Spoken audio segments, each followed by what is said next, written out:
मजाक का नहीं।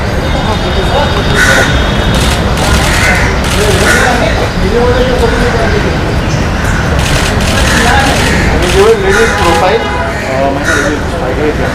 क्या है?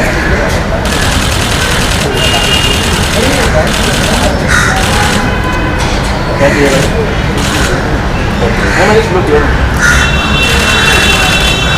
आप सारे बहुत अच्छे लग रहे हो। Thank you. And किस तरीके का रिस्पॉन्स आपको मिल रहा है, आपसे जानना चाहूँगा।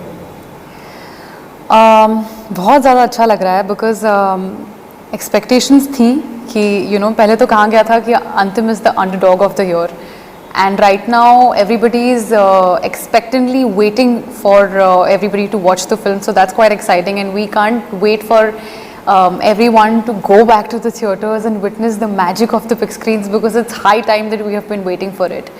And as far as Antim is concerned, as we all know, the story takes place in this village where there is development that takes place, how farmers and the village gets affected, how there's this boy in the village who wants to take a stand for their family, and how in the whole process of it he becomes a gangster. So it's his whole journey from becoming a village boy to a gangster. He doesn't understand the consequences, and according to him his approach is right, but when you look at it from a third person's point of view, he has really called for a blunder. But Antim, I think, is a journey between good or bad, good versus bad, and you don't know, maybe what's good for you is not the same for me, and vice versa. So that's like a gist of Antim that's there.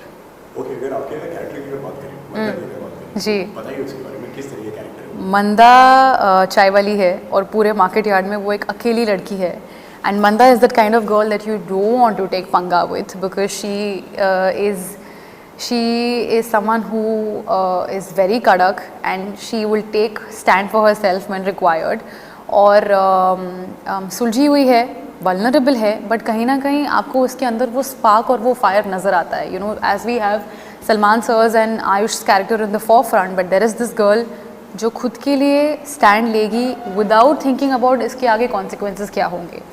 और मेरे लिए वो कहीं ना कहीं inspiring थी because उसकी भी एक आवाज़ है, वो भी उसकी भी एक, और हम उसे अलग अलग शेड्स में भी देखते हैं फिल्म में. You see her meeting for the first time when वो बोलती है कि पीने से पहले बोलना सीख.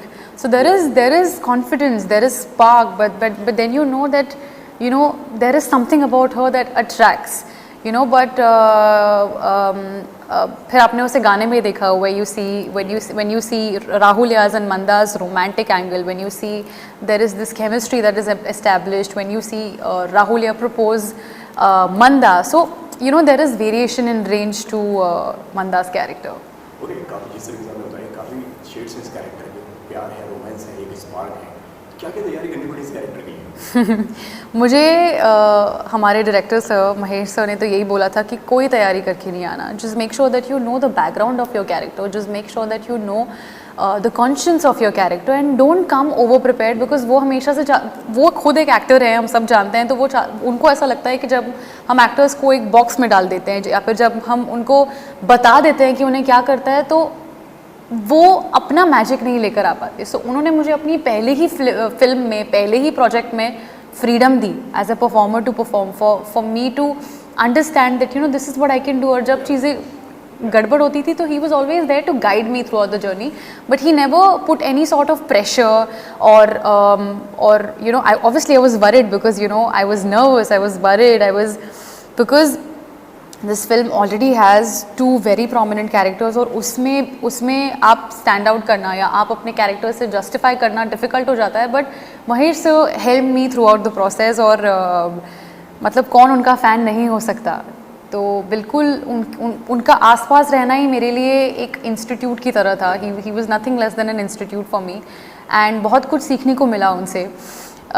बट प्रेपरेशन तो यही थी कि be spontaneous, be into your character, but come to the set and we'll see what unfolds on the set. Okay, जिस तरीके से आपने बताया कि महेश जी ने बोला कि आप फ्रेश माइंड लेकर आना, एकदम फ्रेश. बिल्कुल.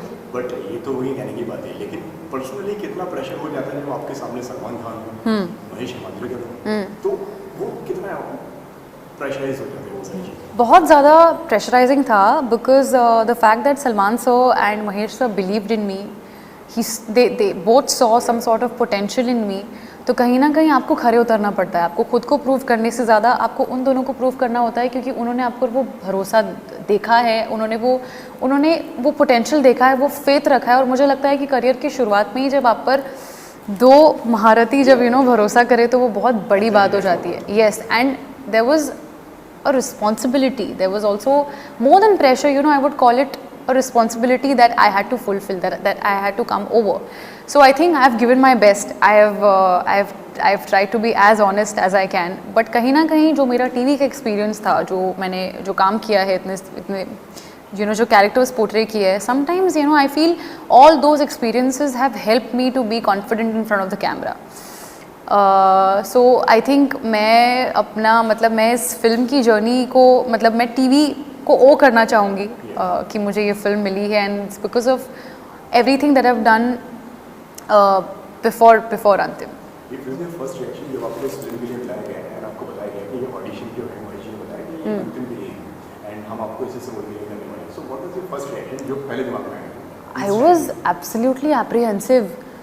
सबसे पहले तो मैंने महेश सर को देखा. अब आपके सामने एक इंस्टीट्यूट खड़ा है, आपको उन्हें देखकर उनकी पूरी फिल्मोग्राफी आपके दिमाग में आ जाती है. वास्तव हो, नट सम्राट हो, अस्तित्व हो, अभी पांगरून उनकी जो फिल्म आई है, एंड यू आर लाइक, उनको मैंने देखा और मुझे ऐसा लगा कि मैं अपने डायलॉग्स भूल जाऊंगी.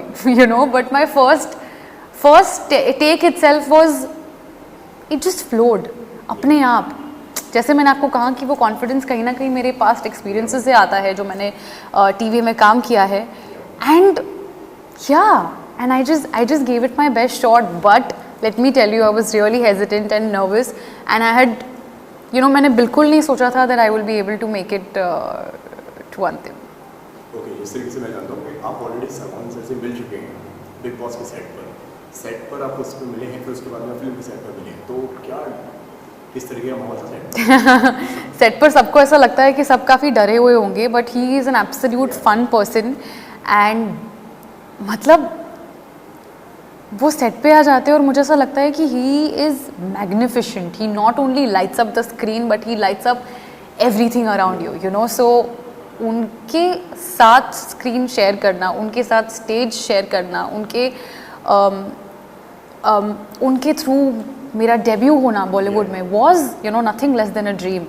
एंड जैसे मैंने कहा कि उनकी जो लर्निंग्स रही हैं वो काफ़ी उनकी भी जर्नी हार्डवर्क, रिजिलियंस की रही है. तो उन्होंने भी मुझे यही सीख दी है, how I have to continue doing what I am doing. Okay, कोई टिप्स 26 तारीख को फिल्म आ रही है, क्या कहना चाहेंगे आपके फैंस से? प्लीज़ जाकर देखिए. अंतिम is coming out in the theatres. Please watch it in your nearest cinema halls. It's coming out on the 26th November. अंतिम, go watch it and love it. Thank you so much महिमा, आपसे बात करने के लिए. Thank you. Thank you so much for the love. Thank you so